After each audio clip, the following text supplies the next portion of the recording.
Hello दोस्तों, आज अपन मध्यकालीन भारत शुरू करेंगे। तो इसकी शुरुआत करते हैं अपन मुस्लिम आक्रमणों से। तो सबसे पहले भारत पर अरब मुस्लिम आक्रमणकारियों ने आक्रमण किया और इसका नेतृत्व किया मोहम्मद बिन कासिम ने। उसने सर्वप्रथम सिंध प्रांत के ऊपर आक्रमण किया और उस समय पर सिंध का शासक था दाहिर। कौन से वंश का था? चच वंश का। तो अपन उसके बारे में अपन अध्ययन करते हैं। देखो इधर हेडिंग डालेंगे अपन क्या? भारत पर प्रथम मुस्लिम आक्रमण। सबसे पहले मुस्लिम आक्रमण किसने किया है? अरब आक्रांताओं ने। इनका नेतृत्व किसने किया था? मोहम्मद बिन कासिम ने। मोहम्मद बिन कासिम ने मकरान तट को पार करके भारत के ऊपर आक्रमण किया है। कौन से तट को पार करके? मकरान तट को पार करके भारत के ऊपर आक्रमण किया है। भारत के कौन से प्रांत के ऊपर? सिंध प्रांत के ऊपर आक्रमण किया। सिंध प्रांत के ऊपर आक्रमण किया है 20 जून 712 ईस्वी को। 20 जून 712 ईस्वी को जो युद्ध लड़ा गया उसका नाम है रावर का युद्ध। जो रावर का युद्ध मोहम्मद बिन कासिम तथा दाहिर के मध्य लड़ा गया। इस युद्ध के अंदर दाहिर को उसके एक सेनापति जिसका नाम था मौका ने कह दिया धोखा। इसके कारण दाहिर युद्ध में वीर गति को प्राप्त हुआ। तो जब दाहिर वीर गति को प्राप्त हो गया तो विजय किसकी होगी? मोहम्मद बिन कासिम की। अर्थात भारत के ऊपर किसका अधिकार हो गया? सिंध के ऊपर किसका अधिकार हो गया? मोहम्मद बिन कासिम का। कब? 712 ईस्वी में। सिंध पर उस समय किसका शासन था? चच वंश का। अर्थात दाहिर किस वंश का शासक था? चच वंश का। चच वंश की राजधानी का नाम क्या है? अलौर, जिसे वर्तमान में रोहेरा के नाम से जानते हैं। ठीक है दोस्तों, आगे चलते हैं। युद्ध में कौन मारा गया था? दाहिर। दाहिर की कितनी पत्नियां थी? 2। कितनी थी? 2। पहले का नाम क्या है? रानीबाई।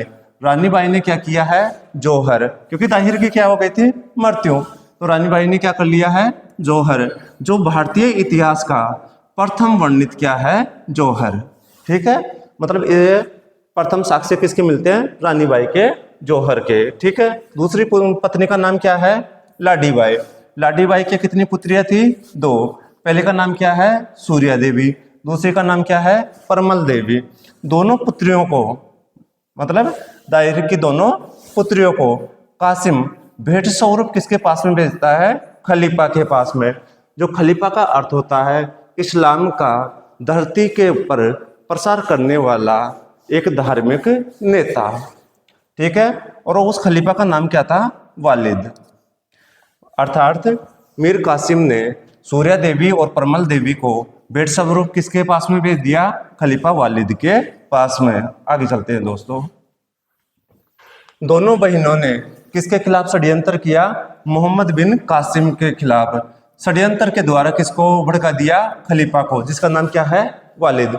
इन्होंने कहा कि हे धार्मिक नेता, हमारे हिंदू धर्म में ऐसी मान्यता है कि एक बार चढ़ाया हुआ पुष्प किसी दूसरे देव को नहीं चढ़ाया जाता।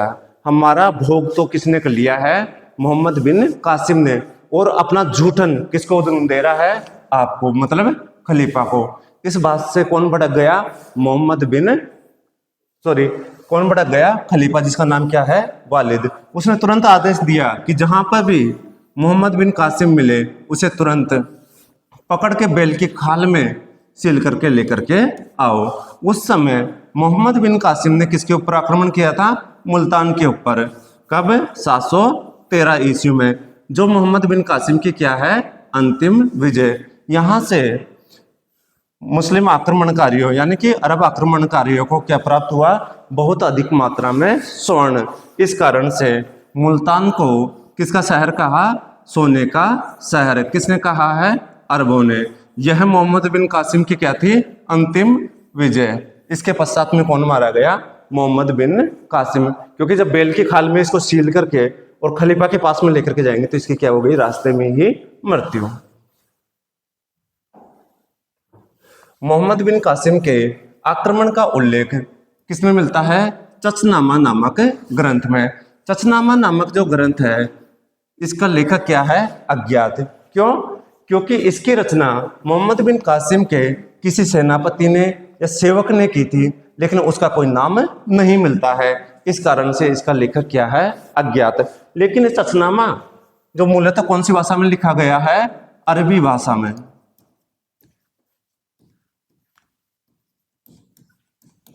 जिसका फारसी भाषा में अनुवाद मोहम्मद अली बकर कूफी ने किया है। किसने किया है? मोहम्मद अली बकर कूफी ने कौन सी भाषा में अनुवाद किया है? फारसी भाषा में। इसके अनुसार चच वंश की स्थापना किसने की है? चच नामक व्यक्ति ने। अर्थात चच वंश मुख्यतः कौन सा वंश था? एक ब्राह्मण वंश। ठीक है, अर्थात ये शासक क्या थे? ब्राह्मण वंशीय शासक। अरब आक्रमण के परिणाम देखो भाई। देखो, अरब आक्रमणकारी भारत में आए तो अपने साथ में कुछ नई चीजें भी लेकर के आएंगे, मतलब कुछ तो इन्वेक्शन होगा ना। तो देखो इसके अरब आक्रमण के परिणाम। जब भारत में अरबी आए तो अरब देश की एक प्रमुख फसल है जो अरब देश की क्या है? एक प्रमुख फसल, जिसका नाम क्या है? खजूर।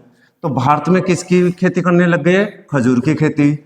दूसरी बात, किसका पालन करते हैं वो? ऊंटों का। तो यहाँ पर क्या पालना शुरू कर दिया? ऊंट। मतलब भारत में किसकी खेती हो रही है? खजूर की। किसका पालन हो रहा है? ऊंटों का। और इन्होंने मतलब अरबों ने एक प्रकार के सिक्के चलाए जिन्हें क्या कहते हैं? दिरहम सिक्के। अर्थात भारत में दिरहम नामक मुद्रा किसने चलाई है? अरबों ने। अरब आक्रमण से भी पहले भारत में किसका प्रचार प्रसार हुआ? इस्लाम धर्म का। इधर देखो, ये अपना प्यारा भारत है, इसके पास में क्या है? पाकिस्तान। इसके ऊपर क्या है? अफगानिस्तान। यहाँ पे क्या है? इराक। और यहाँ पे क्या है? ईरान। ये दोनों ही क्या कहलाते थे? फारस देश। इनके पास में अरब देश है।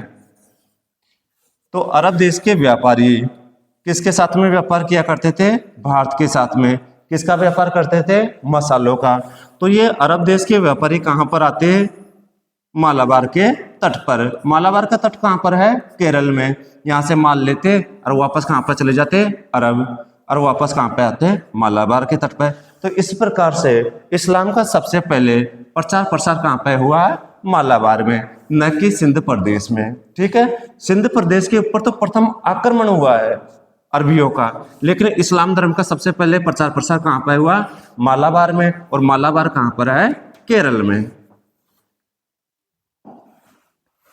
अर्थात भारत में सबसे पहले इस्लाम धर्म कहाँ पर आया है? मालाबार में, जो कहाँ पर है? केरल में। तो इस्लाम धर्म का प्रचार प्रसार कहाँ पे हुआ? मालाबार में, न कि सिंध में।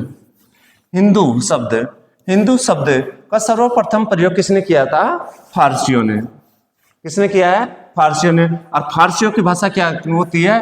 फारसी। अर्थात हिंदू शब्द का प्रयोग सर्वप्रथम कौन सी भाषा में किया गया है? फारसी भाषा में। और किन्होंने किया है?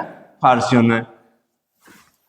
ठीक है दोस्तों, ये था आज का एक छोटा सा टॉपिक। कल की क्लास में एक नया टॉपिक शुरू करते हैं।